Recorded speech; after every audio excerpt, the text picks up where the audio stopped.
श्री स्वामी समर्थ. स्वामी महाराज तुमच्या सर्व चांगल्या इच्छा पूर्ण करो ही स्वामींच्या चरणी प्रार्थना करते आणि आजच्या या नवीन व्हिडिओला सुरुवात करते. या वर्षीची होळी खूप खास आणि वेगळी असणार आहे. 2 आणि 3 मार्च 2026ला येणारी ही पौर्णिमा आपल्यासोबत एक मोठं खगोलीय संकट म्हणजेच चंद्रग्रहण घेऊन येत आहे.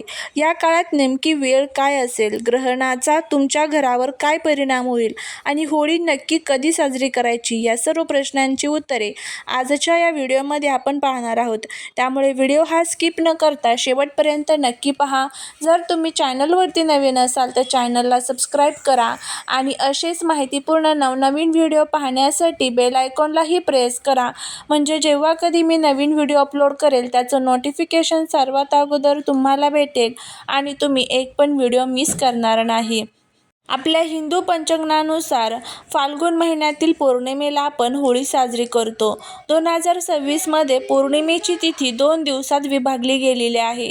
पौर्णिमा तिथीचा प्रारंभ हा 2 मार्च 2026 रोजी दुपारी 12:42 होत आहे. पौर्णिमा तिथीची समाप्ती ही 3 मार्च 2026 रोजी सायंकाळी 6:25 होत आहे. शास्त्रानुसार ज्या रात्री पौर्णिमा असते त्या रात्री होलिका दहन केले जाते. म्हणजेच 2 मार्च 2026च्या रात्री होलिका दहन होईल आणि 3 मार्चला धुलिवंदन म्हणजेच रंगांची होळी साजरी केली जाणार आहे. याच पौर्णिमेच्या दिवशी म्हणजेच 3 मार्च 2026ला खग्रास चंद्रग्रहण होत आहे.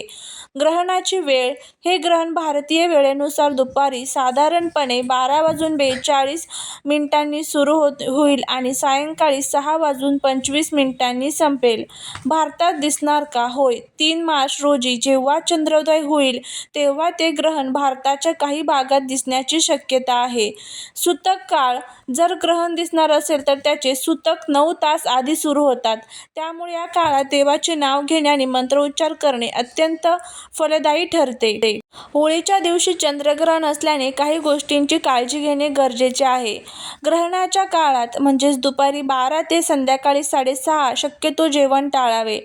गर्भवती स्त्रियांनी ग्रहणाच्या वेळी घराबाहेर पडू नये आणि टोकदार वस्तूंचा वापर टाळावा. ग्रहणाच्या काळात ओम नमो भगवते वासुदेवाय किंवा महामृत्युंजय मंत्राचा जप करणे कुटुंबासाठी संरक्षण ठरले जाते. 2 आणि 3 मार्चची ही वेळ अत्यंत महत्त्वाची आहे. शास्त्र आणि विज्ञानाचा हा मेळ समजून घेऊन आपली होळी सुरक्षित साजरी करायची असते. यावर्षी पौर्णिमा तिथी 2 दिवसात विभागली गेल्यामुळे आणि चंद्रग्रहणामुळे मुहूर्ताबाबत थोडा संभ्रम आहे.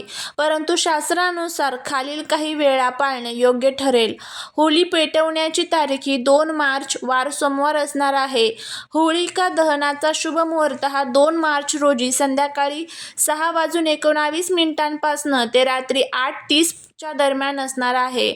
काही पंचांगानुसार 2 मार्चच्या रात्री म्हणजेच 12:50 ते 2:02 हा देखील काळ महत्त्वाचा मानला गेला आहे. भद्रा काळ असला तरी भद्रा पुच्छ काळात होळी पेटवणे शुभ असते. धुलिवंदन हे 4 मार्च बुधवारी असणार आहे. रंगपंचमी 9 मार्च सोमवारी असणार आहे. चंद्रग्रहणाचे सावट आहे 3 मार्च 2026 रोजी खग्रास चंद्रग्रहण आहे. दुपारी 3:20ला स्पर्श होईल आणि संध्याकाळी 6:48ला मोक्ष म्हणजे समाप्ती होणार आहे.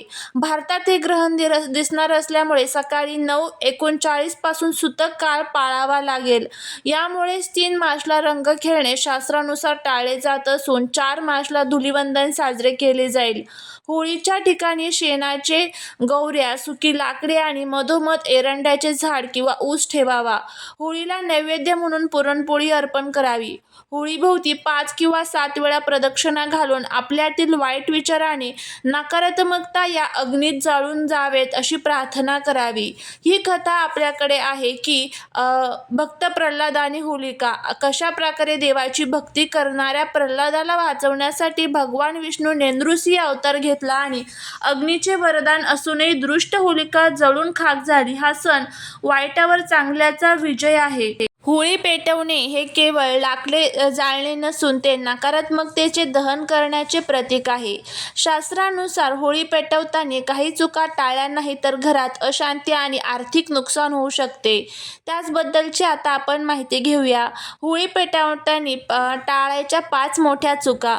चुकीच्या झाडांची लाकडे वापरणे. शास्त्रानुसार जिवंत किंवा फळ देणारी झाडे म्हणजेच आंबा, पिंपळ, वडाची झाड तोडून त्यांची लाकडे होळीत जाळू नयेत.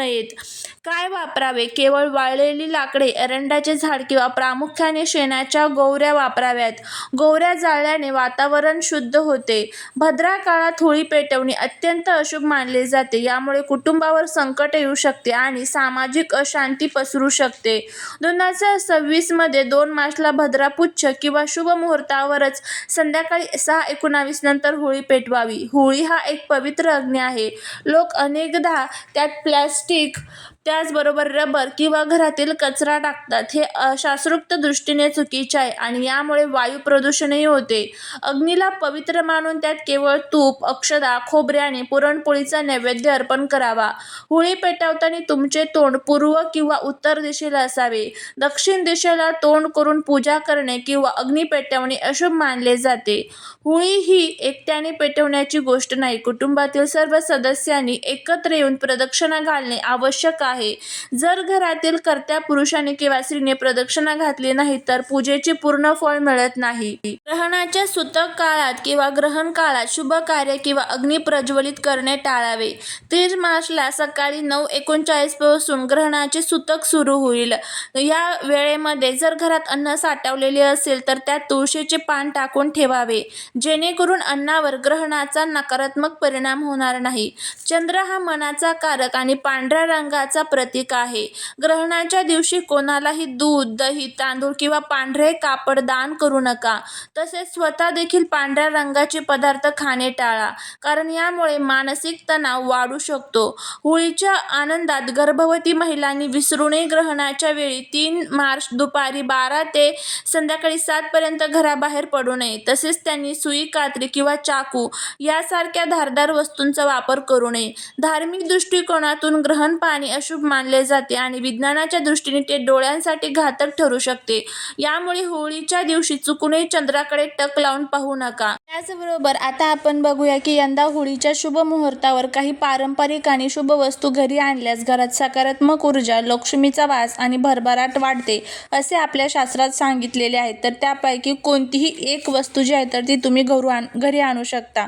आता सर्वात पहिले जी वस्तू आहे ते म्हणजे चांदीचे नाणे किंवा लक्ष्मी गणेशाची मूर्ती. होळीच्या दिवशी चांदीचे नाणे किंवा लक्ष्मी गणेशाची छोटीशी मूर्ती घरी आणून देवघरात ठेवावी. यामुळे धनप्राप्तीचे योग वाढतात, घरातील आर्थिक अडचणी कमी होतात. त्यानंतर पुढची जी वस्तू आहे ते म्हणजे गोमती चक्र. होळीच्या दिवशी 11 गोमती चक्र लाल कपड्यात बांधून तिजोरीत ठेवावेत. हे लक्ष्मीचे प्रतीक मानले जाते. व्यवसायात वाढ आणि पैशांची बचत यामुळे होते. त्यानंतर तिसरी जी वस्तू आहे ते म्हणजे पिवळे हळदीचे गाठ. हळद ही शुभ आणि मंगलकारक मानली जाते. होळीच्या दिवशी हळदीची गाठ आणून देवासमोर ठेवा. यामुळे घरात सुख, शांती आणि समृद्धी येते असं देखील म्हटलं जातं. त्यानंतर चौथी जी वस्तू आहे ते म्हणजे झाडू. होळीच्या दिवशी नवीन झाडू आणणे अत्यंत शुभ मानले जाते. झाडूला लक्ष्मीचे स्वरूप मानले जाते. जुन्या नकारात्मक ऊर्जेचा नाश होतो असं देखील म्हणतात. त्यानंतर 5वी जी वस्तू आहे ते म्हणजे मातीचा कलश. मातीचा कलश पाणी भरून आंब्याची पाने व नारळ ठेवून घरात स्थापित करा. यामुळे घरात सकारात्मक ऊर्जा आणि समाधान वाढते. होळीच्या अग्नीमध्ये थोडी हळद, मूठभर जव आणि साखर अर्पण करा आणि प्रार्थना करा, आमच्या घरात सुख, समृद्धी, आरोग्य आणि भरभराट नांदो. तर या 5 पैकी कोणती एक वस्तू जी आहे तर ती तुम्ही होळीला आपल्या घरी घेऊन येऊ शकता आणि बघा याचा खूप चांगला फायदा जो आहे तर तो तुम्हाला बघायला देखील मिळेल. झालेली सेवा ही महाराजांच्या चरणी रुजू करते. व्हिडिओ जर आवडला तर लाईक, शेअर आणि सबस्क्राईब करायला विसरू नका. भेटूया पुढच्या एका छानशा नवीन व्हिडिओत एका नवीन माहितीसोबत. श्री स्वामी समर्थ.